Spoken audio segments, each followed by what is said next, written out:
అందరూ వేసాం ఓటను. నాకు ఎవడు నచ్చలేదు, అందరం ఓటకేసాం. ఓటకు 80% వచ్చినాయి. మరి ఓటను గెలిపించుకుంటారా మీరు? గెలిపించుకొని మళ్ళీ ఒకసారి ఎన్నికలు చేస్తాం. అంటే మీరు ప్రజాస్వామ్యం డబ్బును ఈ విధంగా మీరు ఖర్చు పెట్టాలని ఉద్దేశం కోసం నోట చేయడం జరిగింది. నోట చేయడం వల్ల మనకి ఏమి ఉపయోగం చెప్పండి నాకు, అది నాకు కావాల్సింది. నేను ప్రభుత్వాన్ని ప్రజలను నిలదీసి అడుగుతున్నాను. నోట నన్నబ్యాబు వెయ్యండి అంటున్నారు, రండి బూతుకు రండి, ఇంట్లో ఎందుకు పడుకుంటారు, రండి అంటున్నారు. రావాలని ఉన్నది మాకు, కానీ నోటకు వేస్తే ఏం లాభం చెప్పండి.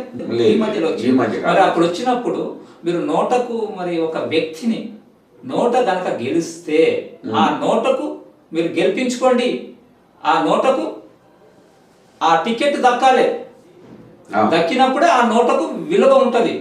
మరి అలాంటిది మీరు నిర్ణయం ఎందుకు చేయలేదు చెప్పండి మీరు? అలాగని మీరు మన రాజ్యాంగాన్ని అతిక్రమించినట్టు కాదు. నోట అనేది మీరు యాడ్ చేశారు రాజ్యాంగంలో. యాడ్ చేసినప్పుడు దానికి నైతిక బాధ్యత. ఇప్పుడు ఈ కాన్స్టిట్యూన్స్ లో ఎవరికి తక్కువ ఓట్లు వచ్చినాయి, నోటకు 80% వచ్చింది. మరి నోటకు 80% వచ్చినప్పుడు 80% వచ్చిన నోటను పక్కకు పెట్టి 20% లో ఎవడు ఎక్కువ వస్తే వాడు గెలిచినట్టు ప్రకటిస్తున్నారు మీరు. అది అన్యాయం కదా. డిపాజిట్ గల్లంతు చేయొచ్చు కదా మనం. ఇప్పుడు నోట గెలిచింది, నోట గెలిచినప్పుడు నోటకు ఒక వ్యక్తిని పెట్టండి మీరు. నామినల్ గా పెట్టాలి ఒక వ్యక్తి. అప్పుడు నోట పెట్టాము, దాని నోట ఉద్దేశం ఏమిటి? ఒక గ్రాడ్యుయేట్ స్టూడెంట్, డిగ్రీ చేసిన స్టూడెంట్, ఒక డాక్టరే కావచ్చు, ఒక లాయరే కావచ్చు, ఒక ఫైనాన్స్ MBA చేసిన వ్యక్తి కావచ్చు, అతను మెంటల్ గా ఫిజికల్ గా అతను ఒక నేర చరిత్ర లేని వ్యక్తి, అలాంటి వానికి మేము రిజర్వ్ చేస్తున్నాము. నోట కనుక గెలిచిందనుకోండి, అతనికి ఆన్లైన్లో మేము ఎగ్జామ్ పెడుతున్నాము, ఫిజికల్గా మెంటల్గా అన్ని చెక్ చేస్తున్నాం, నేరే చెక్ చేసి అలాంటి వ్యక్తికి మీ నియోజకవర్గంలో కేటాయిస్తాం. అలాంటి వాళ్ళు లేరంటారా? మీ దానిలో వాస్తవం 100% లేరు. ఎందుకంటే మీరు అన్నది కరెక్టే. అంటే నేను ప్రభుత్వానికి కానీ మీకు కానీ సపోర్ట్ చేయకుండా మధ్యస్థంగా మాట్లాడుతున్నా. కారణం ఏంటంటే ఒక చిన్న ఉద్యోగాలు ఇంటర్వ్యూ పెడతారు, ఫిజికల్ టెస్ట్ ఉంటాయి, చాలా కొంచెం క్రాస్ వచ్చిన ఒక చిన్న ఉద్యోగానికి ఇచ్చినప్పుడు ఇంత ప్రజాస్వామ్యం ఇంతమందిని కంట్రోల్ చేసే పవర్ ఇచ్చినట్టు వాడు చదువుకున్నోడు అయి ఉండాలి, పట్టు ఉండాలి, చదువు మినిమం డిగ్రీ అని ఉండాలి. మీరు అన్నది వాస్తవం. ఫిజికల్ గా మెంటల్ గా వాడు కరెక్ట్ ఉన్నది కూడా బేరీజ్ చేసుకొని నేర చరిత్ర ఉండకూడదు, నేర చరిత్ర ఉండదు, అతను సోషల్ వర్కర్ అయి ఉండాలి. అలాంటి వాళ్ళు ఈ సమాజంలో కోకలు ఉన్నారండి, కోకలు ఉన్నారు. కానీ వాళ్ళకి అవకాశం ఏడుంది చెప్పండి. వాళ్ళు ఇండిపెండెంట్ గా నిలబడుతున్నారు. పాపం వాళ్ళని మీరు ఎన్నుకుంటున్నారా? మీరు ఎప్పుడు చూడట్లేదు మనిషి వ్యక్తిగతంగా. నా కాన్స్టిట్యూన్స్ లో, నా నియోజకవర్గంలో, నా వార్డులో ఈ వ్యక్తి చాలా మంచి వ్యక్తి, బట్ అతను ఒక పార్టీకి కాడు, ఇండిపెండెంట్ గా ఉన్నాడు. ఇండిపెండెంట్ గా ఉన్నంత మాత్రం అతను మీరు అసలు అతను ప్రచారం చేసుకోడండి. అతనికి డబ్బు లేదు, నామూలుగా ఏదో వాట్సాప్ లో అట్ట చేసుకుంటున్నాడు. కానీ వ్యక్తి గురించి ఎవరు ఆలోచిస్తున్నారు చెప్పండి? లేదు, వ్యక్తి ఇలాంటి వాడు, అది చూడట్లేదు.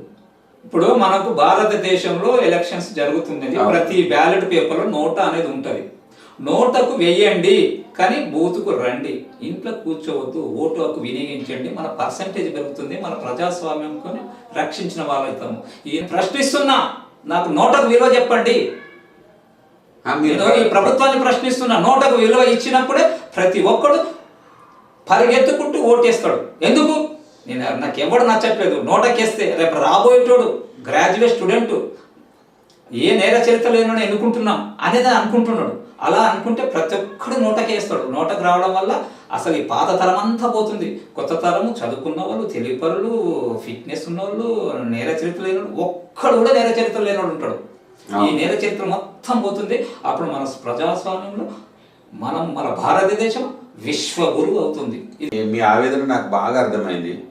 దీనికి మార్గం మీరు చెప్పండి. ఎంతసేపు మనం విమర్శించడం అనేది. అవునండి, మార్గం చెప్పడం కోసమే నేను సోషల్ మీడియాలో ఉన్న నోటాను మీరు బహిరంగంగా మీరు యాజ్ పర్ అకార్డింగ్ టు రాజ్యాంగంలో మీరు ఏ విధంగా వచ్చారో దానికి ఒక వ్యక్తిని పెట్టండి. మీరు ఆ వ్యక్తి ఎలాంటి వాడు ఉండాలా? వ్యక్తిని పెట్టి మళ్ళీ మామూలు అయిపోయింది. మామూలు ఎందుకు అయిపోయింది? ఆ వ్యక్తి ఎడ్యుకేటెడ్ అయి ఉండాలా, నేర చరిత్ర లేనివాడు ఉండాలా.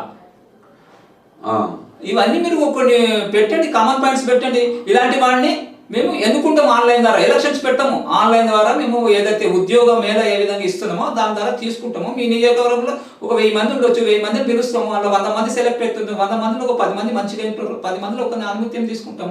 నేను చెప్పేది ఏంటంటే ప్రభుత్వం అన్ని మంచి పనులు చేస్తుంది, అన్ని చేస్తున్నది. ఓటను రప్పించడానికి నోట పెట్టిర్రు. చూడండి, ఏది నిజమని మీరు తెలుసుకోవడానికి నా దగ్గరకు వచ్చారు. మీరు సంపాదకులు, మరి ఇప్పుడు నేను చెప్పిన దాంట్లో ఎంతవరకు నిజం ఉన్నది మీరే చెప్పండి. ఒక వ్యక్తిగా చెప్పండి, మీరు ఒక జర్నలిస్ట్గా మాట్లాడుతున్నటువంటి ఒక కామన్ పర్సన్గా మీకు ఏ విధంగా అనిపించింది? 100% నిజమండి ఇది. ఓకే, నిజాయితీ ఉన్నది. ధన్యవాదాలు సార్. ఈ వీడియో మీకు నచ్చినట్లయితే లైక్ చేయండి, సబ్స్క్రైబ్ చేయండి, కామెంట్ చేయండి, షేర్ చేయండి. ధన్యవాదములు. నాదా క్రియేషన్స్.